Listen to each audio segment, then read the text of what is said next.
Hola, ¿cómo están? Vamos a comenzar a hablar sobre lo que es Java, ¿sí? Cuáles son los fundamentos de este lenguaje, qué características tienen, qué podemos hacer con este tipo de lenguaje y qué aplicaciones podemos desarrollar. Bueno, vamos a comenzar viendo de qué se trata esto. Eh,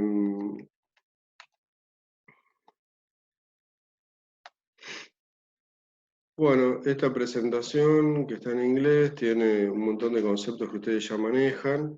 Hace un reconto, digamos, sobre el origen de algunas de las máquinas más antiguas. Acá en 1623 podemos ver un computador este, que se llama, que digamos que era una máquina de cálculo que se hizo allá por 1623.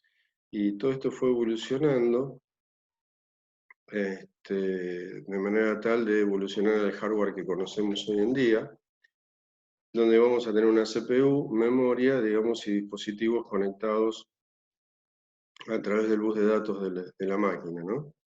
Después, para que todo esto funcione, vamos a necesitar software, ¿sí? Donde acá nosotros nos interesan dos grandes clasificaciones, que es el software operativo, el sistema operativo, y el software de aplicación. Nosotros nos vamos a focalizar en el software de aplicación.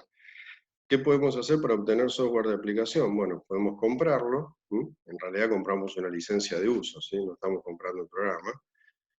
Podemos modificar software existente, digamos, si la licencia permite hacer estos cambios, o lo que podemos hacer es escribir nuestro propio software, ¿sí? Acá en el curso nuestra intención es escribir nuestro propio software en Java.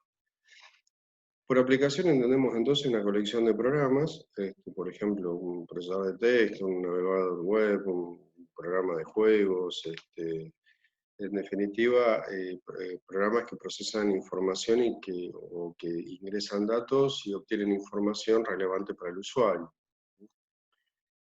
Bueno, el sistema operativo, ustedes ya saben lo que es, pero bueno, vamos a decir que simplemente es un conjunto de programas que sirven para manejar y controlar y administrar el hardware de la máquina de una manera eficiente y al mismo tiempo fácil o sencilla, digamos, para que el usuario pueda interactuar con facilidad con el hardware, digamos, que el hardware solamente entiende unos y ceros, mientras que ese lenguaje para nosotros es muy difícil de comprender.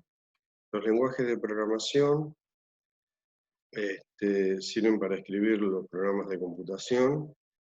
Este, Nosotros podemos trabajar con diferentes lenguajes, en nuestro caso vamos a trabajar con Java. ¿De qué depende el lenguaje que vamos a utilizar? Bueno, depende mucho del problema que tengamos que resolver, del conocimiento que tengamos de ese lenguaje, las herramientas de desarrollo disponibles que tengamos y del hardware donde esta aplicación deba correr. Internamente la máquina lo único que entiende son unos y ceros, todo el lenguaje binario, y los primitivos lenguajes de programación, nosotros tenemos que trabajar en binario, lo cual era bastante engorroso, digamos. Realmente era prácticamente para científicos, digamos, era muy complicado. Entonces se desarrollaron lo que se denominaron lenguajes de bajo nivel, lo que se denominaron un código mnemotécnico que luego se traducía en unos y ceros. Entonces, por ejemplo, nosotros decíamos add 4,bx y digamos lo que estábamos haciendo era una operación que luego se transformaba en binario. Ahora, ¿qué necesitamos para transformar ese código mnemotécnico, que de por sí ya es bastante complicado si lo comparamos con un lenguaje de alto nivel como Java?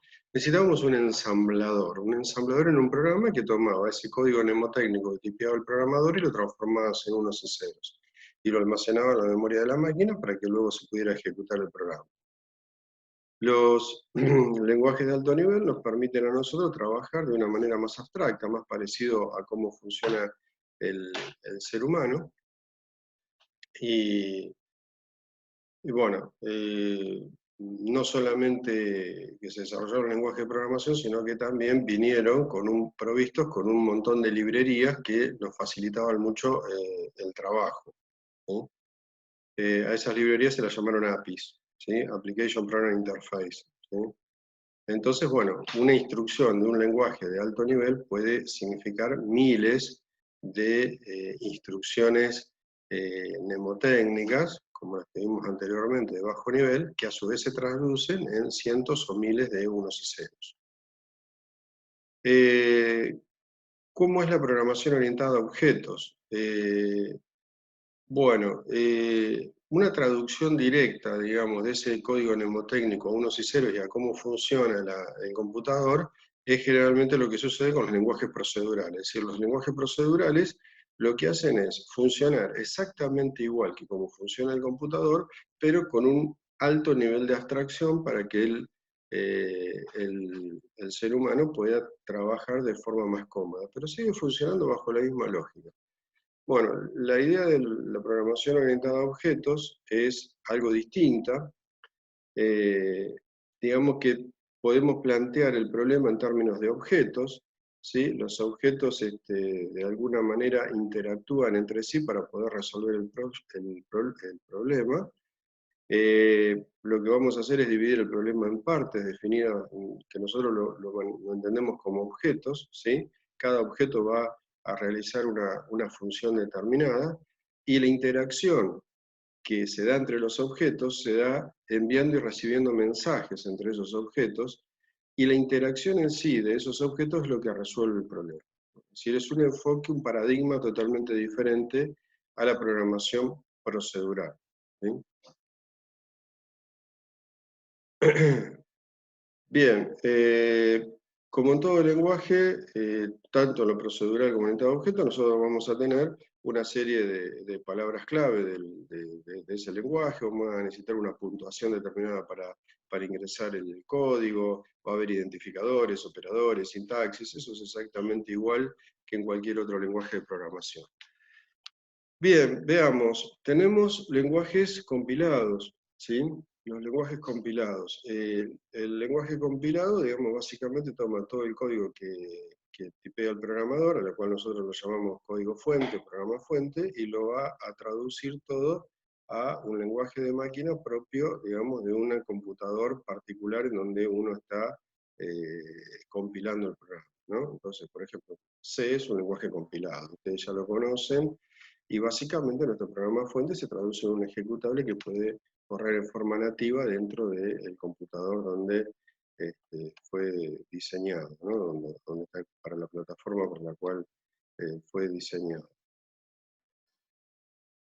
Bueno, los lenguajes interpretados funcionan diferente, necesitan tomar el programa fuente del programador y van interpretando línea por línea cada una de las instrucciones que tipió el programador, y al mismo tiempo que lo interpreta lo ejecuta. Es decir, no hay un proceso de compilación para obtener un ejecutable que luego uno ejecuta de forma nativa y ya no requiere del programa fuente. Acá en el intérprete uno necesita el programa fuente. Con lo cual esa es una de las primeras grandes diferencias, ¿no? No podemos de alguna manera proteger nuestra propiedad intelectual de nuestro código fuente cuando estamos trabajando con programas interpretados. Mientras que cuando trabajamos con programas compilados sí, porque nosotros le damos el ejecutable al cliente y no estamos obligados a dar nuestro programa fuente. Un poquito de historia de Java. Java fue diseñado por una empresa muy importante y que ha aportado mucho a la informática, que se llama Sun Microsystems, ¿sí? Esta empresa, digamos, se ha dedicado a muchas cosas, ha desarrollado equipos de rango pequeño, rango medio, pero también ha trabajado en el área de con microsistemas, ha trabajado en el área de microsistemas, y fue desarrollado ya en la década del 90.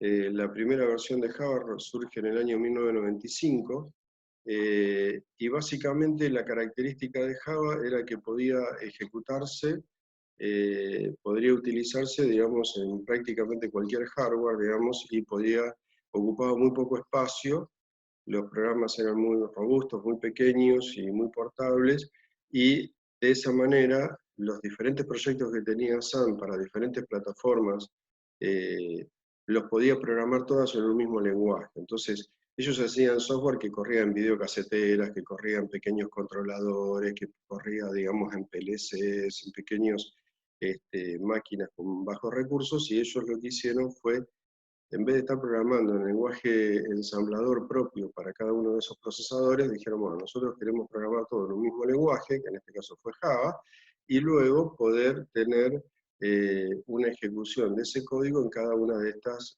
plataformas específicas sin tener que volver a escribir todo el código nuevamente. Java para lograr ese objetivo, Sun tuvo que armar una plataforma mixta. Entonces, el programador escribe su programa fuente, como podemos ver acá, escribe su programa fuente, hay una etapa de compilación, entonces se compila el código Java y se obtiene un código que se llama bytecode, que es el código compilado Java. Por otro lado, hay un intérprete Java, también llamado Java Virtual Machine, JVM, que lee ese código pseudo compilado, primeramente compilado, transformado en bytecode, y junto con las librerías de la API de Java, puede ejecutarse en un entorno virtual, a lo cual llaman virtual machine o máquina virtual, que simula virtualmente un computador virtual, pero que te aísla del sistema operativo. Entonces, por ejemplo, si yo tenía que hacer código para una videocasetera y código para un controlador de un auto, un controlador de un avión, o cualquier otro dispositivo, yo podía escribir un programa en Java, compilarlo y obtener el bytecode. Luego, en el hardware, digamos, de cada uno de estos dispositivos, yo podría circuitar, digamos, y poner una máquina virtual, todo el intérprete circuitado, digamos, en esa plataforma, y entonces, más la API, digamos, del lenguaje, circuitado también podría estar en una EPROM grabada, ¿no? Todo el código ahí. Entonces luego lo único que tenía que hacer yo era poner el bytecode, digamos, dentro de alguna memoria que se pudiera leer, y entonces la máquina virtual iba a ejecutar ese bytecode. Como lo ejecuta en ese entorno de máquina virtual, no hay problema, el código iba a poder funcionar tanto en la videocasetera como en cualquier controlador o cualquier otro dispositivo, porque desde el punto de vista del programa está siendo interpretado por una máquina virtual. Así que entonces el enfoque de Java, la arquitectura de Java es esta que se describe muy bien en este gráfico, y como pueden ver ustedes, te aísla totalmente del sistema operativo de hardware y permite una altísima portabilidad, mucho más portable, es el lenguaje más portable que se ha visto, para poder ejecutar en diferentes plataformas, y tiene una arquitectura híbrida, es decir, que es un lenguaje tanto compilado como interpretado. Entonces, nos permite también conservar nuestra propiedad intelectual, porque para que se ejecute el bytecode no es necesario que nosotros dispongamos de nuestros programas fuentes.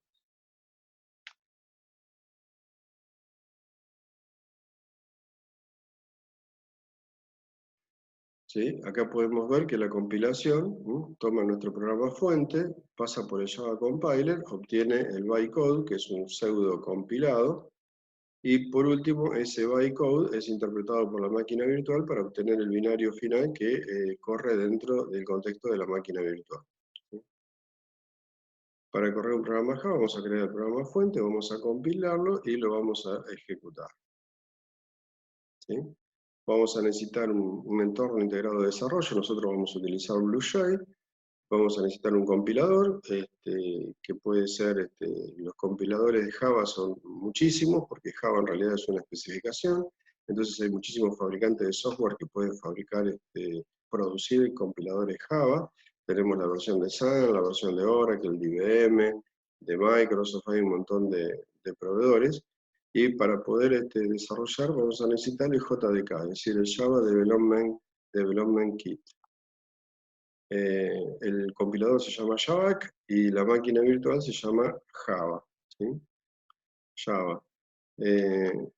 Acá vemos un ejemplo, digamos, de programa fuente en Java muy sencillo, donde tenemos los diferentes elementos, tenemos comentarios muy similares a C, C++, tenemos comentarios multilínea, comentarios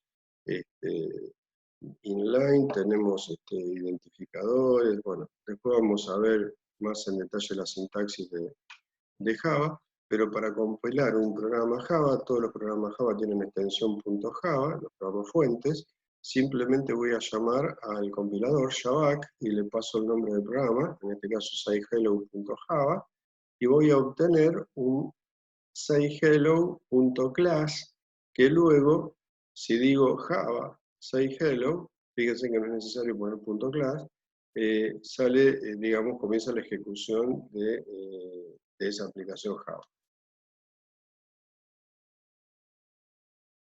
Bien, podemos, acá vemos un ejemplo de ejecución en la consola, digamos, de Windows. Bueno, mientras que hacemos todo este proceso podemos tener diferentes tipos de errores, podemos tener errores de compilación porque copiamos mal el código fuente, podemos tener errores en runtime, es decir, errores que sean en tiempo de ejecución, y obviamente podemos tener errores de lógica que no producen el resultado que nosotros estamos esperando en el programa, ¿sí? Algunos de los errores más comunes son estos. Nosotros venimos del lenguaje C, así que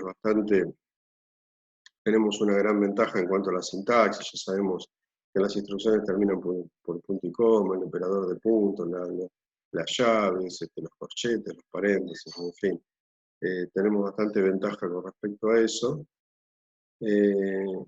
Vamos a necesitar un entorno integrado de desarrollo que nos permita facilitar todo nuestro trabajo. Como dije antes, vamos a usar BlueJay para poder desarrollar aplicaciones gráficas o aplicaciones de consola. También vamos a utilizar de alguna manera para comunicarnos y para entendernos entre nosotros el lenguaje UML, que permite, se llama lenguaje unificado de modelado, es decir, un lenguaje, básicamente son gráficos que describen diferentes aspectos, digamos, de una aplicación orientada a objetos, aunque se puede usar para documentar cualquier tipo de aplicación o sistema. Este es un ejemplo del IDE de BlueJay. También recomendamos que vean el tutorial de BlueJay una vez que lo hayan instalado.